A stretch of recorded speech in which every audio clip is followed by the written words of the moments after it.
வாங்க இன்னைக்கு ரவா லட்டு செய்யலாம்.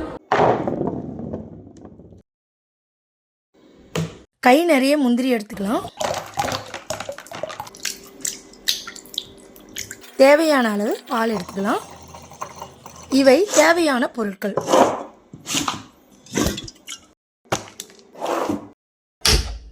ரவையை பொன் வறுவலா நெய்யில் வறுத்துக்கலாம். ஏலக்காவை சர்க்கரையில் சேர்த்து கிரைண்ட் பண்ணிக்கலாம். ரவை இளசுடாக இருக்கும்போது கிரைண்ட் பண்ண சர்க்கரையை மிக்ஸ் பண்ணிக்கலாம்.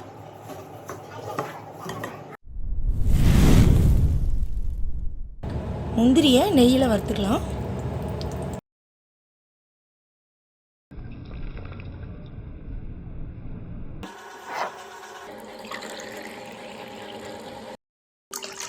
முந்திரி பால் ரவையில் சேர்த்து உருண்டை பிடிச்சா நம்ம ரவா லட்டு ரெடி.